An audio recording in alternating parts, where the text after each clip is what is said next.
Well, I got that phone call this morning I've been waiting for from Frank. He's managed to dig it out.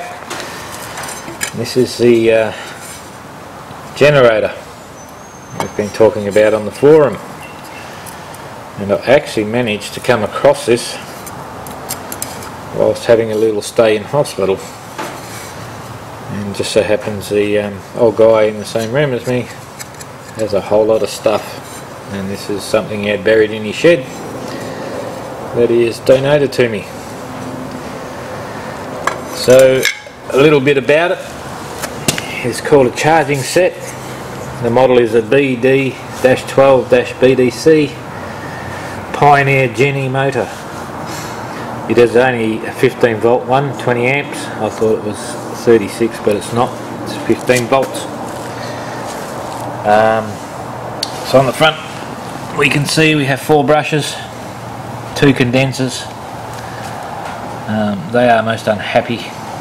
There is a lot of segments in that armature there, and they're not too bad.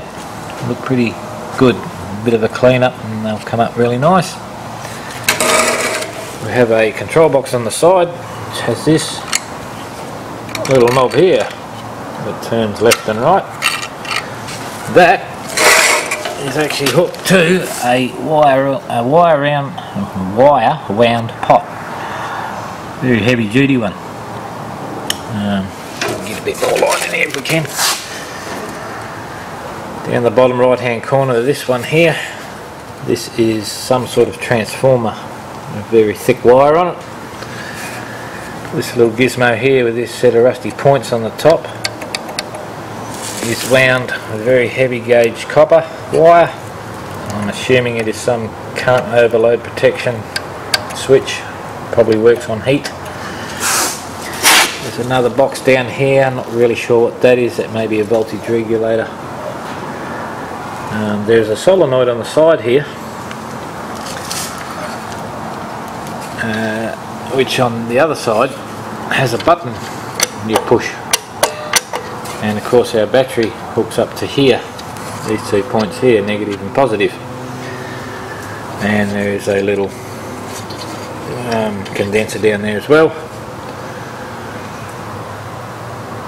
Now, because it is it's called a Jenny motor, I'm assuming you hook the battery up to it, push this button on the side, this becomes an electric motor, starts our gasoline engine, and once it's up and running and you release this button, this then becomes the generator, charges the battery you would have here that is running all your equipment.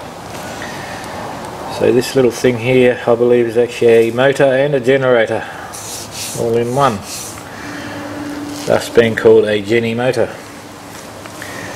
So I do have a lot of work ahead of me. I'm now going to strip it completely down. The motor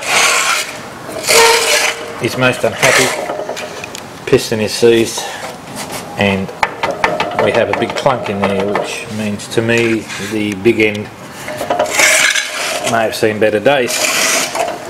So I may have some machining to do on the conrod as well. But that is it. This is the one I've been waiting for. I've done a little research on the internet. There's very little information on it that I could find. They were apparently built for the army, and which might explain why everything's khaki green. And they were built between 1943 and 1947. So this is indeed a very old unit. Updraft carby on the side with a fuel bowl that doesn't look happy, and of course the exhaust has been open for who knows how long. And like I said, it's going to take a lot of work. All the brush slides are rusted, some of the brushes are stuck out. So, and we've got the old rope wound wire, insulated wire, which I'm going to try and keep. It still feels fairly soft. Biggest problem we got if we can't resurrect this motor is that this is actually held up by the motor crankshaft, the rotor itself, and it does have some movement, which means the main bearings in the motor are also shot.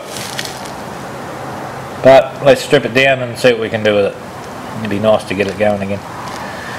Cheers from the Tin Man.